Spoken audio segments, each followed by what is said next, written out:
Pode começar, professor. Olá, eu sou Ayrton Moreira. Eu quero dar as boas-vindas aos calouros da 70ª turma da Faculdade de Medicina de Ribeirão Preto, da USP. Quero lembrar vocês que vocês estão entrando, não só na Faculdade de Medicina de Ribeirão Preto, eles estão entrando na Universidade de São Paulo, fundada em 1934. E no decreto que criou a USP, eu pensei dois trechos que eu acho que vale a pena a gente dizer que eles estão muito vivos. Segundo o governador Armando Salles Oliveira, disse: somente por seus institutos de investigação científica, de cultura livre, pode uma nação moderna adquirir a consciência de si mesma, de seus recursos e de seus destinos. É necessário e oportuno levar ao nível universitário a preparação do homem, do profissional e do cidadão. Então, a USP, a Faculdade de Medicina, não é só para formar um profissional, é criar, preparar o cidadão. E eu quero dedicar aos calouros essa minha aula, representando a defesa da ciência e a universidade pública e gratuita no Brasil, que seguramente são instrumentos de soberania da nação, como vocês poderão entender ao longo da minha palestra. Aqui cheguei em 1965, eu sou aluno da 14ª turma, estou aqui careca, essa aqui é minha segunda boina amarela. A primeira boina amarela estava na casa da minha mãe, as traças comeram, aí eu recebi de presente de uns estudantes, de uma turma que eu fui homenageado, essa boina amarela que está com muito carinho aqui no meu escritório. Então, usar a boina amarela é uma identidade da nossa instituição. Eu fui, lá já no primeiro ano, fui sócio, em 1965, do Centro Acadêmico Rocha Lima, e em 1967, 68, participei da diretoria, primeiro como membro do Departamento Cultural, depois presidente do Departamento Científico do Rocha Lima, e fui aluno representante de classe, e também em conselho de departamento, e também aluno membro das comissões paritárias que discutiram a reforma universitária da USP. Eu quero dizer, muitos anos depois, quando eu assumi a diretoria da Faculdade de Medicina, eu escrevi no meu discurso: as atividades extracurriculares no Centro Acadêmico Rocha Lima criam lideranças e plantam nos estudantes sementes de cidadania.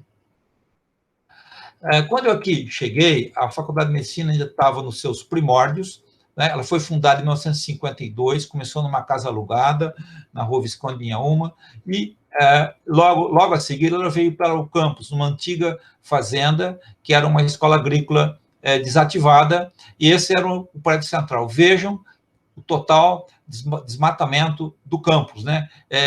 Todo ele foi reflorestado pelos alunos, professores e funcionários, nesses últimos 70 anos. Quando eu cheguei aqui, em 1965, não era muito diferente de 1952. Continuava devastado, não tinha hospital das clínicas, e havia sido criado no prédio central uma ala aqui, e outra ala do outro lado, onde hoje é um anfiteatro Renato Mellorini da Bioquímica. Onde nós fazíamos a parte básica era no prédio central. Onde fazíamos a parte clínica? No Hospital das Clínicas, que hoje é a unidade de emergência, a clínica médica no segundo, e a pediatria no terceiro, cirurgia no quarto, por exemplo, e parte das atividades eram realizadas na Santa Casa. A semiologia, por exemplo, nós usávamos um pavilhão da Santa Casa de Misericórdia. O professor Zeferino Vaz, aqui com a sua gravata borboleta, estilo ano de 1950, fazendo uma apresentação dos objetivos e os princípios da Faculdade de Medicina a vários professores. Aqui ele escreveu na lousa educação médica, investigação científica, estudo dos problemas médicos da comunidade. Homens, adaptando hoje, quando eu entrei na faculdade, tinham 5 mulheres, né? Hoje quase metade dos nossos alunos são mulheres. Então, eu adaptaria numa lousa virtual do ano 2000, a mesma coisa que o professor Zeferino deu: educação e saúde, pesquisa, estudo de problemas da comunidade. E o nosso objetivo é formar cidadãos. Então, esses são os princípios universitários básicos da Faculdade de Medicina, da sua criação, e que continuam até hoje. Bom, a faculdade teve vários aspectos inovadores: interação do ensino com a pesquisa, o exemplo da atitude científica dos docentes, beneficia o ensino de graduação e oferece ambientes para a iniciação científica, que eu sou um defensor da iniciação científica. O ensino integrado entre os departamentos e a comissão de ensino, hoje chama-se Comissão de Graduação, e as COCs, né? Medicina, no caso, e a Faculdade de Medicina deveria transmitir aos seus alunos raciocínio científico, as bases científicas da biologia humana e das doenças, e a causalidade social das moléstias e os condicionantes psicológicos e familiares do complexo saúde-doença. Para tanto, ocorreram vários aspectos considerados inovadores no currículo brasileiro, que nós começamos aqui na faculdade. A inclusão das disciplinas psicologia médica, bioestatística, matemática e medicina preventiva, hoje medicina social, a primeira faculdade do Brasil a ter essas disciplinas. Redução da anatomia descritiva, ênfase em bioquímica, fisiologia, farmaco, micro, parasito, genética, integração do ensino de clínica médica em um único departamento, e a pediatria, ginecologia e obstetrícia deixaram de ser disciplinas isoladas e passaram a ser departamentos. E a faculdade também foi pioneira em fazer ensino extramuros, por meio do Centro de Saúde de Escola e o estágio rural em Caça dos Coqueiros, um município a 80 quilômetros de Ribeirão Preto, onde esse estágio ocorre até hoje. Para os professores, foi solicitado que eles valorizassem a pesquisa científica. O regime de trabalho preferencial era o tempo integral e dedicação exclusiva, inclusive para os docentes clínicos, e seleção de docentes com vocação universitária. E o Zeferino Vaz, ao sair daqui em 1964, escreveu: se me perguntardes qual o fator fundamental do sucesso da FMRP, a resposta é simples, clara e incisiva. Foi a seleção cuidadosa dos chefes de cátedra entre homens de alta dignidade científica e moral. Isso mesmo, o Zeferino escolheu muito bem. Do exterior, ele trouxe para a fisiologia o professor Miguel Covian, que era o primeiro assistente do Bernardo Ussay, da Argentina. O professor Bernardo Ussay ganhou o prêmio Nobel, né, de Medicina e Fisiologia, foi posto para fora pela Universidade de Buenos Aires, com mais 600 docentes, por causa de um regime militar, né, populista. Para a morfologia, ele trouxe o belga, o professor Lucien Lison, considerado o pai da histoquímica no mundo, que estava fugindo da Europa após a Segunda Guerra Mundial. E, da mesma razão, para a patologia, trouxe o austríaco, o professor Fritz Köberle. No Brasil, ele trouxe para a farmacologia o professor Maurício Costa Silva, na ocasião, o maior nome da ciência, descobridor da bradicinina. Para a clínica médica, ele trouxe da USP São Paulo Pinheiro, o professor Hélio Lourenço de Oliveira e o professor Zé Lima Pedreira de Freitas. E o professor Kerr, do Departamento de Genética, foi trazido 10 anos depois. A minha turma, 14ª, foi a primeira que teve a disciplina de genética. Também era um grande nome da ciência. Entre outros departamentos. Bom, eu queria dizer, nesse momento, e de negacionismo científico, mostrar alguns dados. Aqui estão publicações científicas por países, contagem por autoria, por artigo. Isso pode ser encontrado na revista Pesquisa FAPESP, de fevereiro de 20, e o site está aqui para quem quiser ver. Aqui está o ranking dos países, região ou economia, o que aconteceu de 2008 a 2018, e o crescimento anual, e a porcentagem do mundo. O Brasil estava em 17º lugar na produção científica mundial em 2008. Em 2018, ele foi para 11º lugar. Cresceu bastante, né? Uma boa produção anual. Eu não sei se nos últimos 2 anos isto vai ocorrer. Provavelmente que não, com a redução de verbas para a ciência. Mas o Brasil é um produtor científico.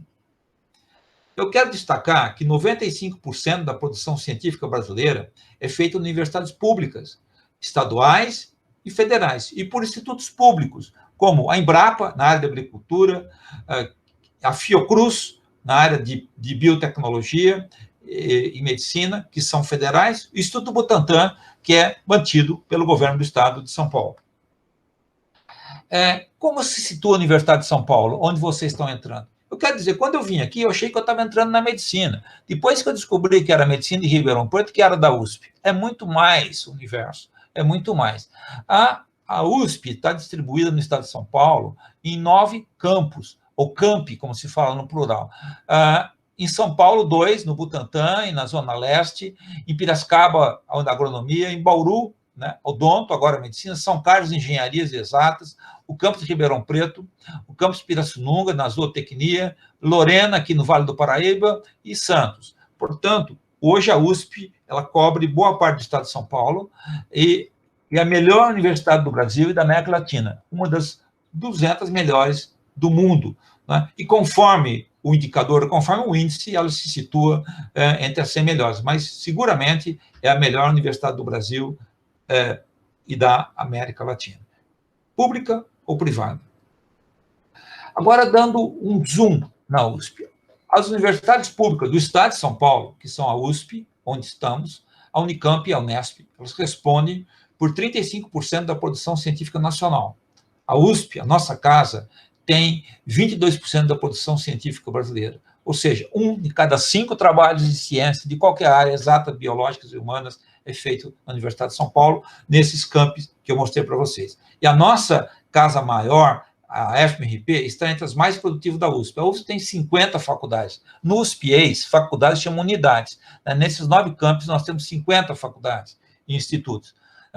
A USP, a Faculdade de Medicina de Ribeirão Preto, tem uma média de 1.500 artigos científicos por ano, e ela produz 10% de toda a produção da USP, seja de exata, médica ou humanas. Então, e ela está entre as maiores publicações no país na área biomédica. Então, a USP é uma das maiores universidades brasileiras, é a maior, e tem a maior produção científica do Brasil. E dentro da Universidade de São Paulo, a Faculdade de Medicina de Ribeirão Preto está entre as que mais produzem. Portanto, nós temos destaque dentro da própria USP. Bom, isso é só diletantismo cultural? É só pensar no futuro? Não. A ciência, ela traz soluções para o futuro e para o presente. Exemplo de um assunto atual é o coronavírus. O sequenciamento que identificou os genomas dos 2 casos brasileiros do coronavírus foi sequenciado 2 dias depois, após o caso ter sido confirmado, por uma parceria do Instituto Adolfo Lutz, ligado à Secretaria de Estado da Saúde, e o Instituto de Medicina Tropical da USP, em São Paulo, em parceria com universidades de Oxford, e o apoio da FAPESP. A USP cultivou o coronavírus para distribuir a rede pública. A ideia é baratear testes para diagnosticar o SARS-CoV-2. A experiência na pesquisa com Zika, isso ela levou a adaptar para a pesquisa com SARS-CoV. Isso foi feito no Instituto de Biociências, no campus lá do Butantan, em São Paulo. Eu quero lembrar que o professor Dimas Covas é o diretor do Instituto Butantan hoje, é docente da Faculdade de Medicina, foi meu colega durante 30 anos no Departamento de Clínica Médica. Ele é hematologista, eu sou endocrinologista, mas nós temos um capítulo de livro sobre ensino médico. E também, encerrando, uma cidade próxima de Ribeirão Preto, está sendo feito um projeto piloto de vacinação em massa contra a Covid-19, uma pesquisa do Butantan e parceria com a Faculdade de Medicina de Ribeirão Preto e nossos docentes e o Hospital Estadual de Serrana, que é liderado pela nossa fundação. E, finalmente, essa semana passada, pesquisadores da Faculdade de Medicina desenvolveram a vacina contra o Covid-19, a Versamune, Dr. Célio Silva e colaboradores, em parceria com instituições internacionais. Portanto, a USP reage rapidamente a um problema grave de saúde pública, porque ela tem ciência, ela cultiva ciência. Bom, eu quero dizer para vocês, meus jovens calouros, que poucos alunos que entram nessa escola tornar-se-ão cientistas, mas a maioria dos nossos alunos terão os fundamentos do método científico. Esses fundamentos são necessários para a atualização crítica das profissões e aos novos desafios da saúde coletiva. Eu quero lembrar que a atividade científica conecta a Faculdade de Medicina de Ribeirão Preto e o nosso Hospital das Clínicas com a rede mundial do conhecimento. Não confundir com a internet, é o conhecimento mundial, é a cabeça no mundo. E também